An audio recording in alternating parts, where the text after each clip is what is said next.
Right. The objective of our discussion today is that we need to make AI not a generic or uh, classified concept that is just related to very few people. We need to make it something that's clear and visible and even reachable to everyone. So when people talk about AI, okay, there is some perception about AI as a concept. Okay, we need to discuss this perception. Then we need to talk about the building blocks. When you utilize AI in your business, what are the main building blocks? Fine. Then we will discuss what is the meaning of AI, machine learning, data science. Then we will talk a little bit about business problems. Okay. Then how AI injected inside these business problems to reach to how AI can serve in your daily life applications, and AI roadmap, how you implement AI in your organization. So Okay. normally there is a perception about AI. Okay, that when we talk about AI, so you got a perception that we will hear about robotics. Okay, we will hear about generative AI. We will hear about video recognition, voice recognition. Okay, but this is not the AI. Not only this track. The AI is much bigger than these fields. Although these fields are important, but it is not only this part. Okay.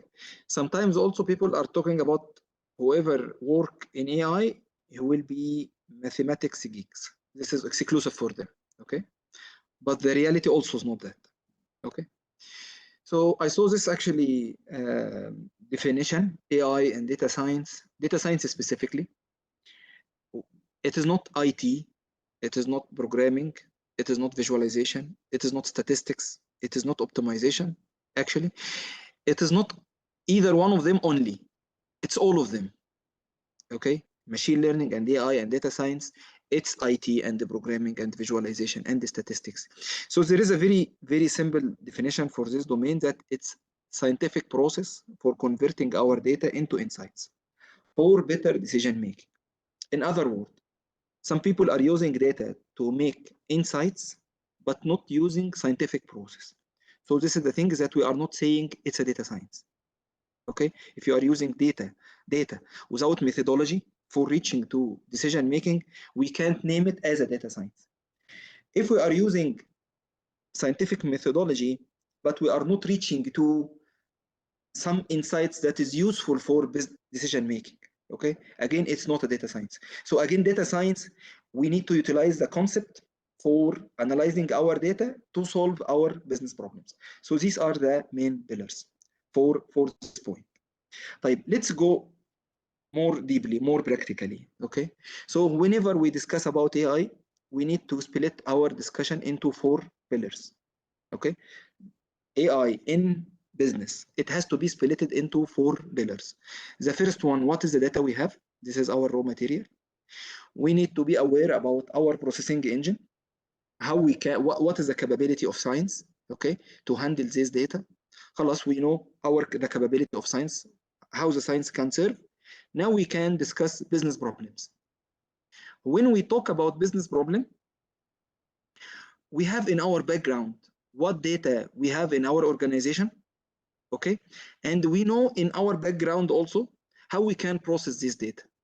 So we convert these business problems into set of business solutions, and this business solution is bounded by but supported by our data and using these processing engines that we know initially. Okay, so this is the very high level process that we used to go through while discussing any AI problem. Okay, so it's very important, like if you see me doing my daily work, that I am looking for data sources inside our organization and how these data sources are interacting with each other. That is the relationship between these data. During my discussion with any team, I'm looking for data. What's more data we have? And I know, as per my knowledge, as per my study, this is what we will see. What is the sciences that we need to learn? It's the capability of the processing engine. Knowing the data, understanding the capability of science will help you to dig deep any business problem and will enable you to reach to this business solution. And this is what we will see in our presentation today. Fine? Yeah. So data, yeah, can I proceed? Yeah, please go ahead. طيب. Data, whatever we will talk about data, it will be very summarized. Okay, why? Because data, it's tailored from business to business, domain to domain. Okay, so simply anyone is talking about data, he will tell you about structured data and unstructured data. Structured data, that's data in tables, data in rows, columns, string, dates, whatever. Okay, and that's represent about 20% of overall generated data. Taking less storage, easy to manage, and unstructured data for sure that we know, emails, videos, audio, text, whatever. Okay, and this is unstructured, not easy to handle. So this is the type of data. But really, when we talk about data, we can't neglect business domain. When we talk about data, we have to consider where we are. Is it in telecom sector? Is it in banking sector? Is it in retail, in HR, marketing, sales, whatever? So that's shaping our discussion. That's make our discussion more practical when we talk about data. So again, data, it's a matter of set of technical skills. You need to know about how the data is stored, how you can manage data, how you can write queries to retrieve data, and so on. So it's a basic technical skills, but you need to have it. You can't proceed in the analytics part without be capable to deal with data using basic knowledge about data as a database and the data management system, and good in writing queries. So this will be your entry point, plus the data related to your business domain. Like data, if you are working in telecom sector, you need to know data related to telecom sector, how all of the business departments in your sector generating data, and what's the type of data that you have, where this data is stored, what is the relation between these data. So you need to be aware about all of these data elements. Fine. Then you need to own the tools. What I mean by tool, how we analyze this data using scientific methods. So when we talk about analyzing data, this is our toolbox for dig deep inside your data. We have two main areas. The first one, which is the statistics, and the statistics itself is split between descriptive statistics, building some charts, generating some aggregations about my data. If my data is numeric, what's the type of the numeric calculation that I can calculate? How can I discover relationship between data?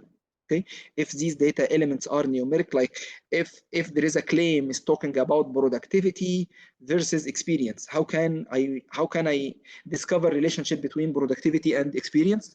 How can I discover relationship between years of mentorship versus years of efficiency of work, and so on? So how can I visualize different type of categorical data or numerical data? How can I get the relationship or make an expression for the relationship between different numerical or categorical, or mix between numerical and the categorical? What is the type of visualization tools? What is the type of calculations? Mean, variance, how can I calculate the centrality? So there is a part in statistics that discussing how to describe your data and what is the different category, different types of data, like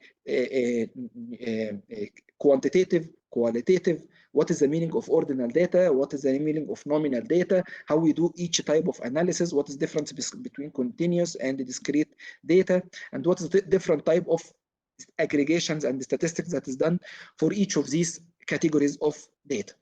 So this is the first ground or first tool to understand our data, is dig deep in statistics, descriptive statistics. Then fine, we start to be able to visualize our data. We start to be able to generate some aggregations or some statistics about my data. And these statistics are related to categories of my data, like column 1 is a numeric, column 2 is a continuous, this is discrete, this is what is the aggregations or what is the type of analysis for date variables or for categorical variables, and so on. How can I find, as I said, a relationship between these data?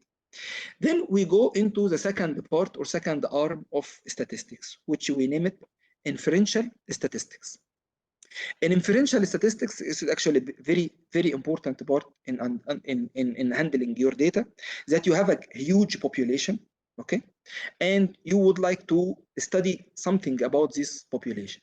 Like, I'd like to know employee satisfaction about the education program, okay, or I'd like to know a customer spend in entertainment, or I'd like to know how people are spending or studying whatever, or handling their how much they spend on education overall.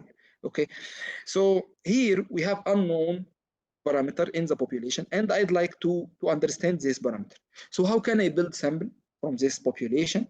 How can I generate statistics on this sample? And how can I use this sample to generate inference about this population? How big is my sample? How can I calculate the error in my sample? And so on. So this is a part. Then we have another part. Let's say we have two hypotheses.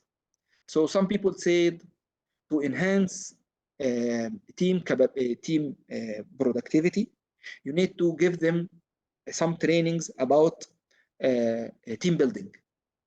There is another hypothesis saying, no, don't give them team building training, but make some internal events for your team.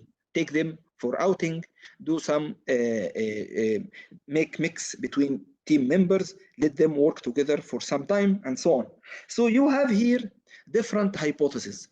And at the end, we have an ultimate goal that we need to increase our team productivity by increasing their capability to work together. Okay, so here how we can make an A/B testing.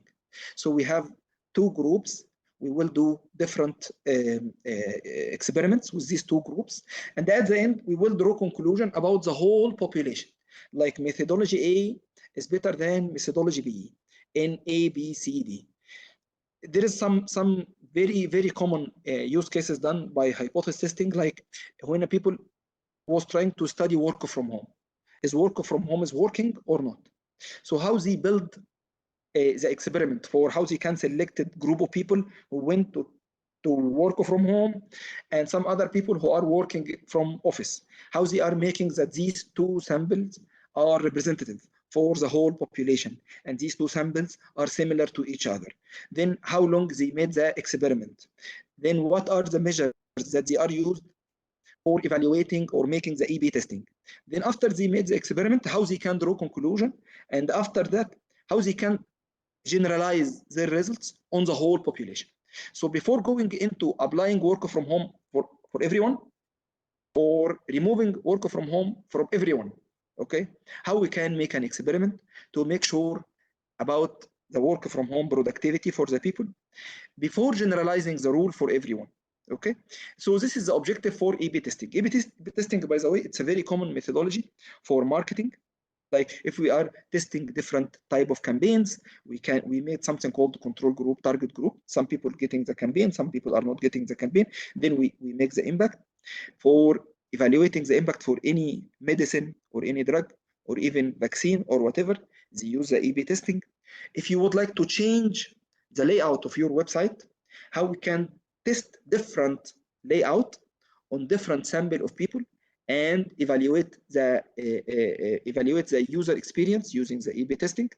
So A/B testing, Iman, you get out for a while. You disconnected for a while. But don't worry, it's all recorded. Fine.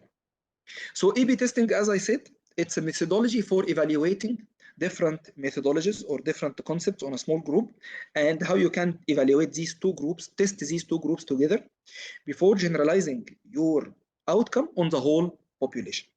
So this is the second tool in statistics. So in statistics, we study first descriptive statistics about how we can do some aggregation, some analysis about the data, what is the numerical calculations for my data, then how we can generate conclusion about population using samples, either for estimating unknown parameter or for hypothesis testing.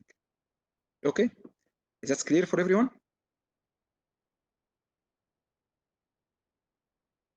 Yes, Hussam.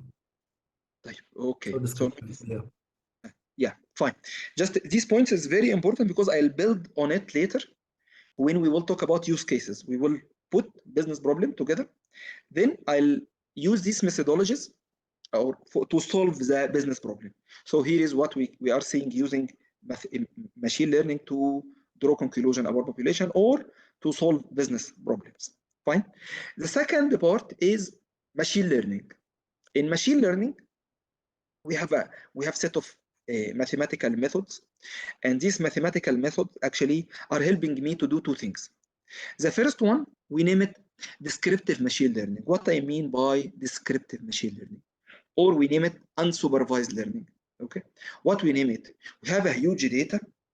This data is not labeled at all. Okay, let's say I have a transactions for my customers. I'd like to discover related products. Okay, I have a factory and there is an event for outing happening multiple times. So I'd like to know the series of events that happening before outing.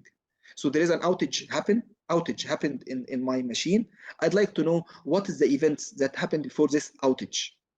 Or there is a failure. I'd like to know what is the sequence of events that happened before this failure. I have an event in a, let's say I have a website and it's an e-commerce website. I'd like to know sequence of pages that the customer visited before doing the purchasing order. How many times he checked the product, how many times he checked the review, how many times he go forward back in comparing different prices. So I'd like to make these things easier for the customer to reduce the time for him or her to take the decision. So this is the idea for what we name it market basket analysis. Okay, and market basket analysis is actually a group of algorithms that reach to what we name it recommendation engine. Okay, so customer who purchased product A, he purchased product B, who saw content A, and we did some recommendations for him to see another content. So this is actually a group of mathematics or algorithms that help me to discover that. Okay, so here our objective is to know that machine learning is helping me to do market basket analysis. Later, when you'll start your work, you will start to take it in two levels.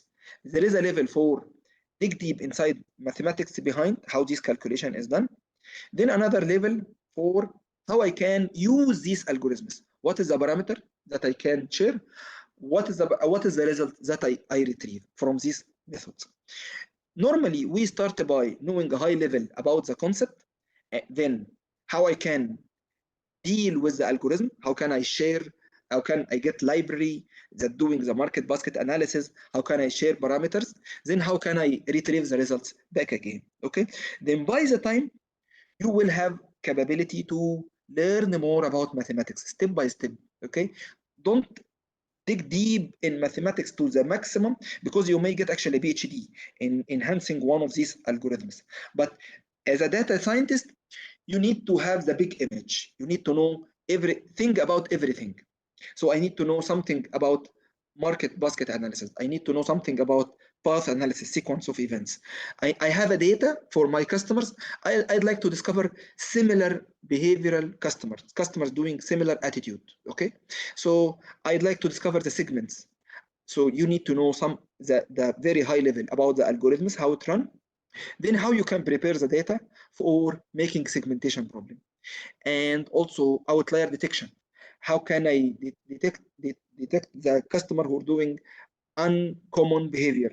Like for network analysis, I'd like to know, like, or sometimes outlier detection is used for discovering fraud detection or discovering unexpected behavior for the customer on my product. So I'd like to discover this. So again, we have a library of algorithms. You go in first one to get a high level information, level 2 to run some use cases on that. Then level 3, you will start to dig deep in these algorithms more by the time to enhance your capability for utilizing it. But again, it's better to take some time to understand each of these algorithms in a high level, then the applications, then go to in another iteration for deep understanding for the knowledge behind each of these algorithms. The second part we name it predictive machine learning. طيب, what I mean by predictive machine learning, that I have data and this data is labeled. Okay, I have some customers who disconnected from my or churned from my operator. Okay, and I have some other customers who are still active. Okay, I have some customers who default, they are not able to continue their loan, the payment for their loan, and I have some other customers who are good, they are paying well, they are committed to pay monthly installments, everything is fine. So I have labeled data. I'd like to go to my customer profile, initially their initial profile, okay, and let the machine learn from this profile how to differentiate between people in group A and people in group B. Fine. So once the machine learned from them, the machine will be able to rank. So if it saw those group of another group of customers, it saw only the profile for them, it will be rank. So it will say this group of customers are looking like people who churned, and this group of customers are looking like people who did not churn. This group of people are looking like people who resigned, and this group of people are looking like people who stayed, people who default, people did not default, people who sick from, let's say I made a machine learning algorithm to make some medical diagnosis. So I have data for people who are sick, people who are not sick. Then I collected the profile for those people. Okay, I teach it, the algorithm start to learn from this data to come up with the rules, and these rules will be able to differentiate between people in group A versus people in group B. So once I give the algorithm or I give the model a new one, I give it the profile for this patient or for this customer or for this employee, it will use the rule that has been created during the learning phase to label this case, however it's in high risk or in the low risk case, and it will be able to make this rank for all the cases that's unknown, okay, or unlabeled, and it helped me to make labeling for them. Fine. So this is what we name it predictive machine learning, that the machine is able to diagnose or to discover something, but it's able to do that because it's learned from data that is labeled. Previously, the other method, the data are not labeled, but it's trying to discover hidden relationships or hidden rules. Fine. But here, the data is initially labeled. Then we build the profile, and the machine learned from the profile how to label new case. That's unknown. Fine. The methods for learning from your data, okay, it's vary between methods that we name it white box methods.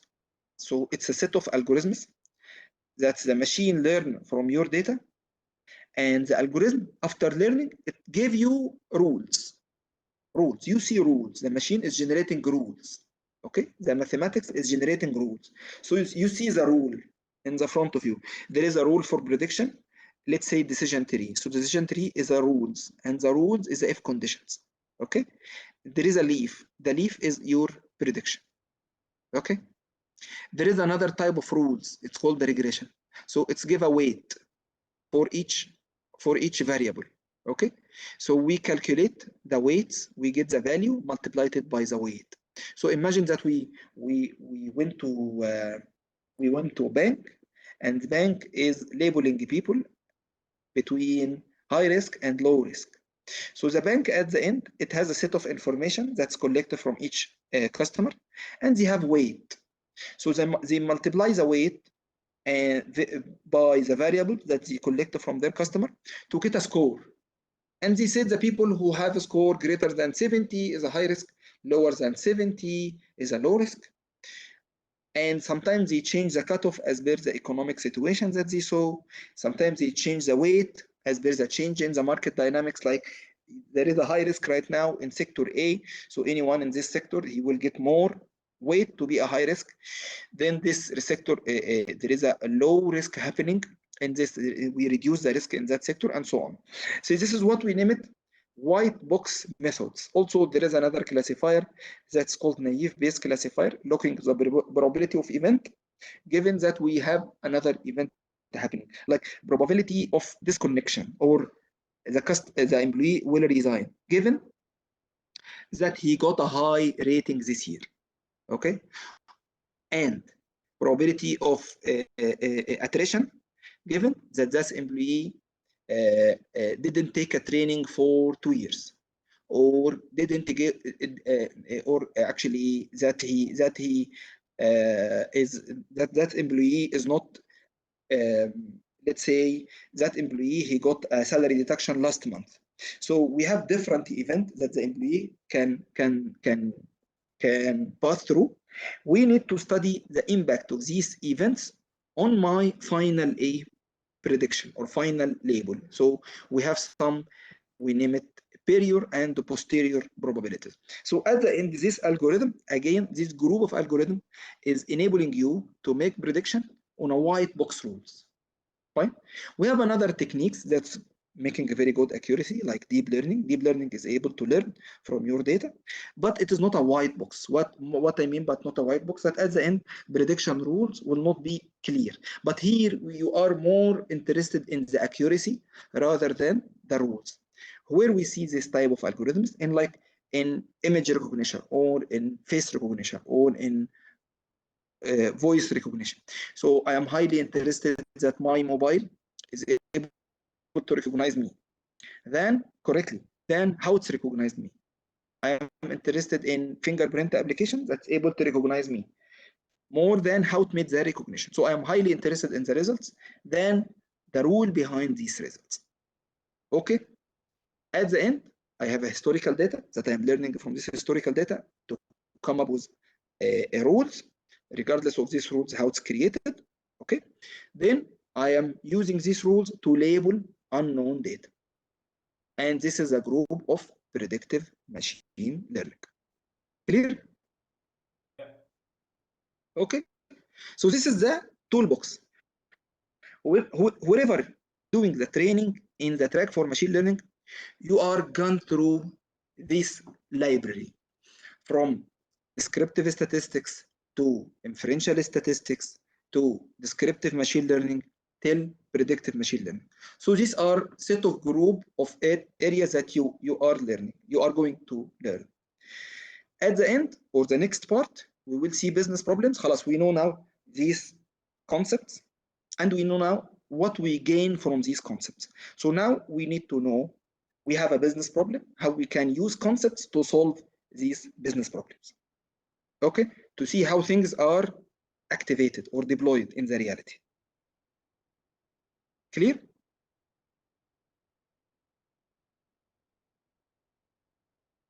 Fine. There is a group of machine learning, which is, as I said, the machine that is learning from voice. The machine is learning from natural language document or images and so on. But again, most of our cases that we saw in our traditional business, that we have more use cases that depend on customer information or employee information, and that we need to utilize capability of the previous methods. This part is also interested, the speech recognition, we name it sentiment analysis, is the employees angry or not, how many people in the same place, something related to productivity or whatever. It has also a group of business problems that's also could be helping in some material. طيب, let's talk about business. I hope that whatever we pass through is clear, because business parts will be more interactive and will be easier as long as we capture the previous part properly. Fine? Yeah, fine. As a business, first of all, business is not a one part. We have a business domains, telecom, banking, oil and gas, whatever. And we have functions in our business. Like we have a marketing, we have finance, we have HR, we have a production. So at the end, you can say there is a generic AI for all business across all sectors. This will be very unuseful discussion. Okay. So when we talk about machine learning in business, we have to be very specific about one business domain about or some functions, okay, specific function. Like when we talk about AI in finance, we will have a different discussion when we talk about marketing versus if we are talking about HR. So each one has its own data, has its own business problems, priorities, and at the end, generated use cases. Fine. So today I'll make my discussion specifically about marketing across these sectors. It's a very generic marketing problem. Okay. Later we can make it more specific, but today let's make it about marketing. We can make another discussion about finance. We can make another discussion about HR, but let's make it today about marketing. Okay. Sure. طيب, let's talk business. Now I'll talk business, pure business. Okay. Before taking the machine learning. So now I'm a marketing team. My main goal is to increase the revenue. So I'd like to sell more units. So before the era of machine learning, what I used to do, I used to design ad. Okay. I designed an ad, advertise. Okay.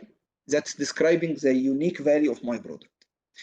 Then I went to different channels on media, on Facebook, on whatever. So I put my ad everywhere. Advertise everywhere. Okay.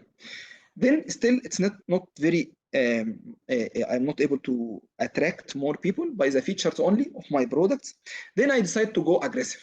Okay, let's go aggressive, buy a lot of discounts everywhere. Okay, let's make a lot of discounts. I found that I went down in my profit margin.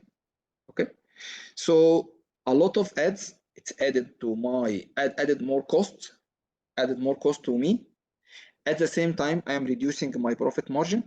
Okay, so my profitability is going down. Okay, fine. And I start to suffer from what we name it brand fatigue. People are seeing a lot of ads from specific vendor or specific product provider, and this is an unpersonalized message to me. So I'm not happy with a lot of messages that's coming from this provider. So I decided to suppress the communication messages that are coming to me from this provider.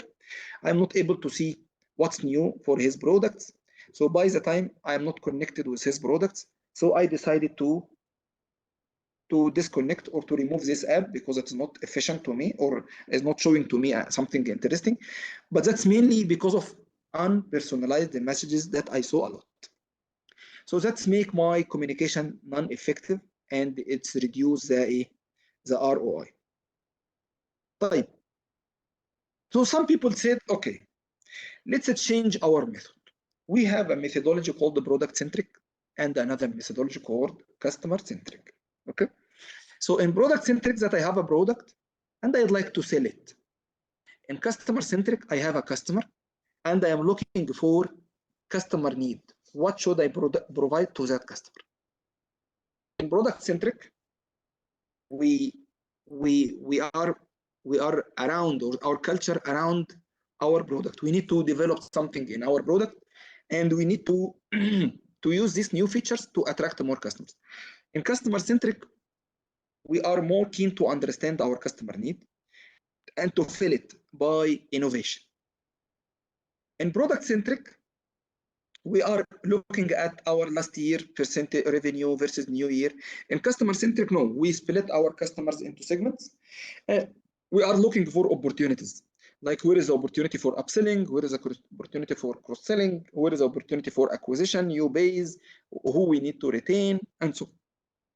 In product centric, we are measuring the performance for products. In customer centric, we are more looking at the customer value, wallet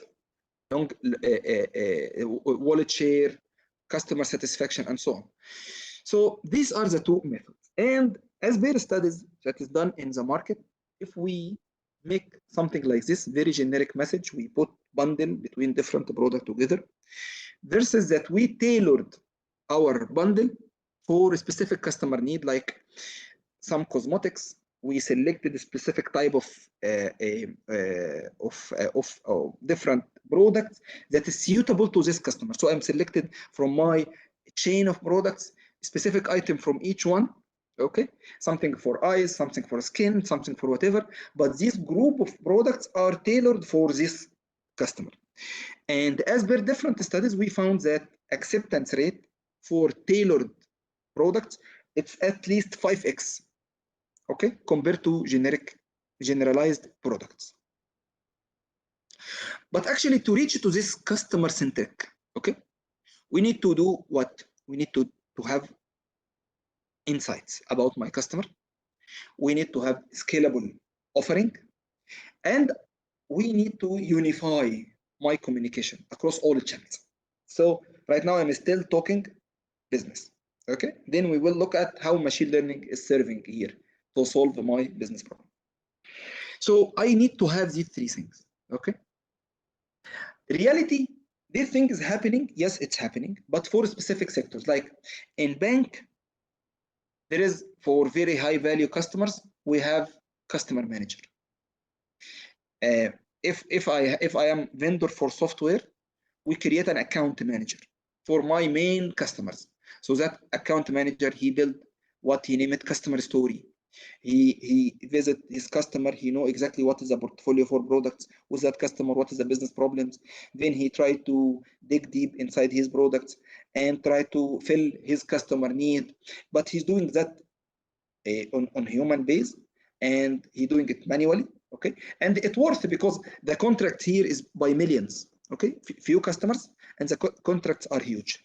But in case that I have millions of customers and I have thousands of products, okay, and I can't make this customer account manager. I can't make it because I have millions of customers.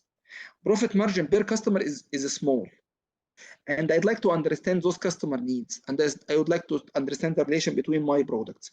I'd like to make personalized campaign, given that I have a low revenue from the customer. So manual effort is not suitable at all. Okay, so how machine could serve here? Okay, how AI could serve to support all of these points. So here it what we name it AI for customer centric marketing. Okay. Yep. Okay, so let's take a case. I have a marketing team. This marketing team, they would like to make cross-selling, like selling new products with another product, or upselling, selling more units from the same product. That marketing team, they have millions of customers, hundreds of products. The marketeer would like to know what is the main behavior segments that they have. They would like to know how to draw or discovering the cross-selling opportunity, and what is the best time to make upselling, okay, for my customers. So here is the roadmap. The roadmap that's all created on AI and the machine learning. So first of all, you have a transactions for your customers. Yes. Let's build a profile for your customers. Then let's use this profile to discover related or similar customers as per their behavior. So we will use machine learning to build behavioral segmentation. So behavioral segmentation will convert millions of customers into set of behavioral groups. Groups, similar behavior as per their transactions on my products. Then I'll use these products or these similar behavioral groups to draw some hypothesis. Like this behavioral group will need, they will need this group of products. This behavioral group will need that products. This behavioral group will need X products. Fine. Then I'll use my transactions that I have for my customers to make market basket analysis to discover the related products and related services. Then I'll use A/B testing to, rather than making scaling for my targeting, I'll use it on small groups. So we have an hypothesis to target group A by this product or by that product. Market basket analysis made some recommendations. Okay, so customers who purchase the product A and B, they can take product C. So we have some set of ideas. Okay, so I'll use A/B testing to make some experiment campaigns. So the experiment campaigns will tell me, okay, this group of customers accepted product A and rejected product C. Another group accepted product C and A. So are we able to build a machine learning model based on customer selection to know exactly out of all my rest of customers who will be interested in product A and who will be interested in product C. So A/B testing, it helped me to make experiments. Then after I did the experiment to understand the methodologies, then I went to machine learning to now I have some successful case and unsuccessful cases. Okay, people selected product and people did not select the product. So I use the machine learning to learn and discover the rule behind, and this rule behind I'll apply it on the rest of my customers. So the machine learning will say, okay, this group of customers are looking like people who purchase the product, and this group of customers are looking like people who did not purchase the product. So by this methodology or by this method, predictive modeling, I'll be able to make my personalized marketing plan. So the machine learning will take the role of account manager who study the customer deeply and come up with a marketing plan. Now the machine learning studied the customer deeply using behavioral segmentation, discovered the related products. We run the A/B testing. Then the machine learning at the end, it's made the ranking for my customers against my product. We are able now to use a machine to make this personalized marketing plan for each customer, for each product, and discover the best allocation for my products. So I can use a machine learning. Let's imagine that these are my products and these are different segments. So some segments are interested in all products. Some other segments is in only one group of products. Some other segments interested in all products except a group of products that they are not interested in. Some other customers who are about to disconnect. They are very low in all products. And this circle blue, red one, it's representing the average. So those customers are above the average for consumption across all products. This group are above the average only in a set of products. These are above the average in all products except this group. And actually we use it, the behavioral segmentation for discovering, rather than I have a million of customers, millions, I have now set of behavioral groups.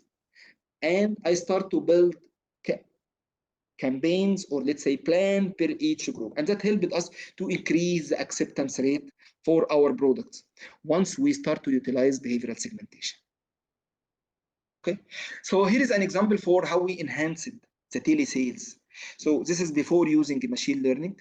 Acceptance rate was around 4, 3. So this is actually the studies that we saw about the tailored and non-tailored message about the cosmetics. We applied it in telecom, similar study, we applied it, and we saw an increase, huge increase for applying AI and machine learning for targeting versus non-machine learning method that just try to come up with some simple rules depending on very simple attributes. So we use the machine learning to discover the hidden rules between the customer who purchased the product A and the customer who didn't purchase it. And we used these rules to label my set of customers and making rank for all my customers. Then I targeted the customers as per the recommendations from the machine learning. Fine. Okay, so initially we saw the methods for building the model. Then after we saw the methods, we now saw business problem. Then we utilize the methods inside the business problem to come up with a business solution. Fine. So at the end, I'll have my data, all my data, transactional data, product details, customer information, and I'll have my product analysis to come up with this matrix that will tell me per each customer what is his most suitable product. So I'll come up with cross-sell and upsell recommendation to run it directly on my customers. Okay, so that means that I made a personalized campaigns on, or personalized marketing on my customers across thousands of millions of whatever number of customers, and I'll be able to make it personalized a use case or personalized campaign. Clear this one? Yeah. Okay, let's talk about another problem that marketeers are used to target. That, okay, we do a lot of sales, we sell, we attract more customers, but on the other side we have an attrition. So we are losing customers. So our active base is not increasing. because yes, we sell, we attract more, but we are losing more. So I'd like to know who to attract, but I don't want to attract everyone because it will make revenue dilution. But I'd like to attract only people at risk. Okay, so I'll use my history data. This history data will tell me who left, who stayed. Then I'll build the profiling. Then I use a machine learning to learn from the data, to come up with the rule, to tell me out of all your current active customers or current active employees, who are those at risk. Okay, so it will rank the people as per the risk score. Then I have a different methods for doing attraction for the people. So here is the way, or here is the deployment for A/B testing. Okay, so when I study A/B testing, now I know exactly where it's used. Okay, then after that, I'll be able to say, okay, this group, you need to attract them by product A as per the A/B testing result. Group B attracted by product C as per the A/B testing result, and so on. So I'll be able to come up with a plan for retention. So there will be a machine learning that will tell me who are high risk customers as per the historical data that's learned from high risk versus the low risk, and for the customer profile. So out of all our current active customers, who are the high risk, then the machine learning will help me to select the most appropriate retention plan for each one. Okay, so here is an example for the results from machine learning. So I applied my machine learning algorithm for all my active customers. So I have a set of customers who are 100% active currently. Then the machine learning label give me list of very high risk customers. Then I start to monitor high risk customers. Okay, so the machine learning come up with group of customers that are high risk. They are active right now. Then what happened in the future? Because we are saying it's a predictive machine learning, and we start to see inactivity behavior appearing in that group of high risk customers. So after week 1, 27% of them become inactive. After week 2, 38%. After week 3, 47, 54, 58, 68. So that means that if we, let's say, targeted those customers after week 1, after 8 weeks, we will be able to save 41% out of all my high risk customers. So this is actually aggregation we saw in reality, that we use the machine learning to detect the high value, high risk customers. Out of all my active customers, they are active before the prediction point. This high risk group, we start to see a lot of inactivity happening between them. A lot of people went to inactivity. So we still have some time to retain them. We will have some time to retain them because we are targeting them while they are still active. They are still using my product, but there they have the indicators to be inactive, to stop using my products. Fine. So overall, in our few minutes remaining, okay, we have this cycle of, or the customer life cycle that started from the sales, acquisition. Customers start to be oriented on my products. They start to purchase, they are making some revenue, there is some cost. Some point we have this actually flipping point, that all of the spend that I paid on that customer has been returned. And now I start to gain profit. So I have different events that's happening in the customer. There is a moment suitable for upselling. There is a moment customer need to be retained because he is going to competition and so on. So the objective of machine learning is to deploy AI across your whole customer life cycle. On the onboarding time, you have a machine learning on the onboarding. You have a machine learning that's helping you to grow your customer value, discovering related products, what is the next best action, what is the wallet share, what is the best product for each customer, and so on. And you have a machine learning to help you to retain your customers who are very high risk, how to retain them. So the AI can be deployed in all your customer stages by different type of machine learning methods. So for sure, right now, you are able to know exactly which machine learning method can be utilized in each of these boxes or which machine learning utility, let's say, can be used in each of these boxes. And you can build the ultimate business objective here. You can label the data related or decide the data related to it. Then, as per your knowledge in AI and machine learning methods, you will be able to use these methods to learn from your data. At the end, you will be able to build this product that will be able to solve your business problem. تمام. At the end, we make operationalization for AI. يعني AI, it has to be running in an operational mode, from the data extraction, okay, to build your warehouse, till the deployment for machine learning or building creation and deployment. Then the attachment for actions on these methods or algorithms, the attachment here, till the communication for these messages or communication for these actions to different channels. Then we come up back again with the feedback loop. So this is actually what we name it AI operationalization, or they name it ML ops. Okay, so this is the type of machine learning operationalization. Okay, that taking the process from the data creation, scoring, again with the machine learning, deployment for the campaign or the treatment, communication with your customer back again. Fine. We have what we name it the iceberg. We have a huge activities running in the data preparation, and we have the data analysis. People actually who are doing the analysis right now, they start to be engaged more in the activities. They are engaged. Previously, they were working on the presentation step. They gone through more data preparation as an analyst for understanding their data. Then there is more engagement right now. It's happening on the data preparation part to make sure that the data is prepared in the method that will help them to make proper analysis. So now the tools and the method are helping us to be engaged more as a data analyst on the level for creating data suitable for analytics. So this is the whole iceberg. We have a layer for data analysis, and we have a huge route for data preparation activities that's happening underground. Fine.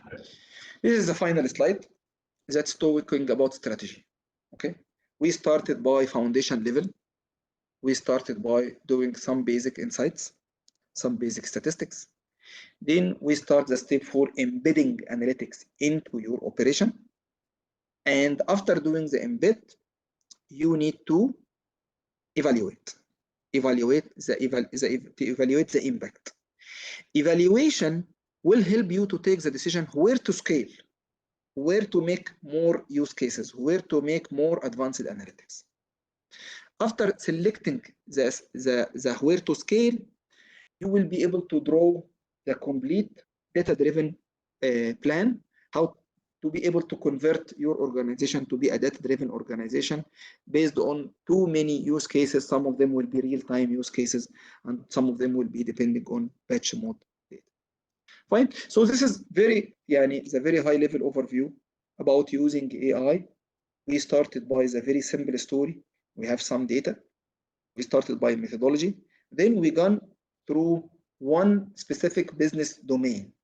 We are not talking about AI in everywhere. We are talking about AI. We tailored our discussion about domain.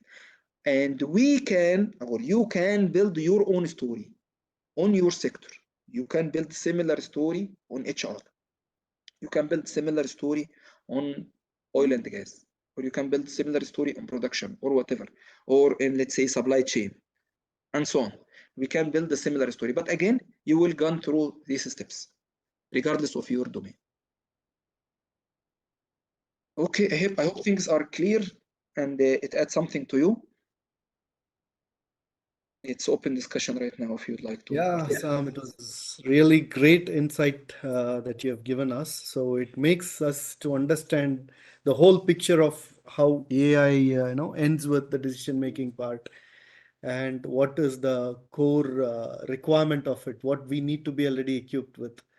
It's a very good session, and yeah, we have a few questions. Like maybe it will be too either technical or maybe it is not up to this subject, like you have explained about the statistical tool, right? Like, is it Yes. that are we required to be, like updated with the skills of those statistical tool? Because we are not going to use the same tool for all the analysis that we are going to perform, right? So it might vary for the various aspects. Look, consider yourself as a carpenter, okay? So the more you know about these tools, the more skills you will have, the more capability to play with your data. So you can make something very interesting, but if you know more tools here, you can tailor more in your data. You can dig deep more. You can discover more in your data. So actually, I used to say, and this is not my words, by the way, this is a common, whatever data we have, whatever methodology we have, we can get something, okay?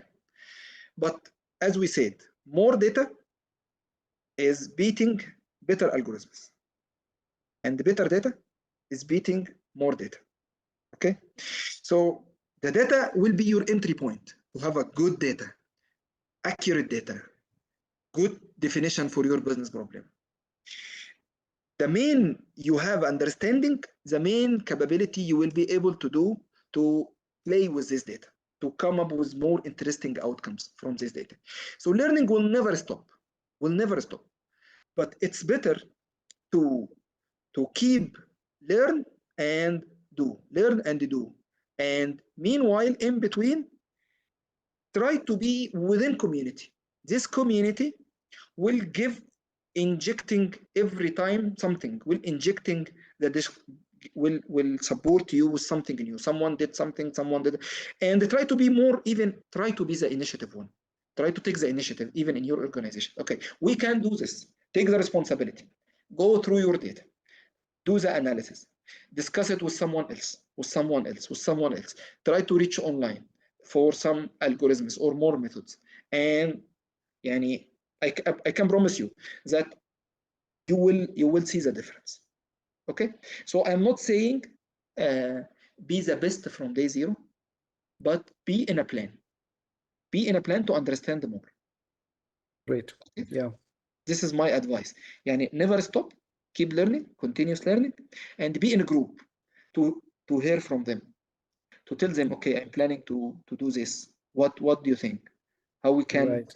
hear and how can collaborate and so on. So this is my advice to everyone. Okay. Yeah. Mhm.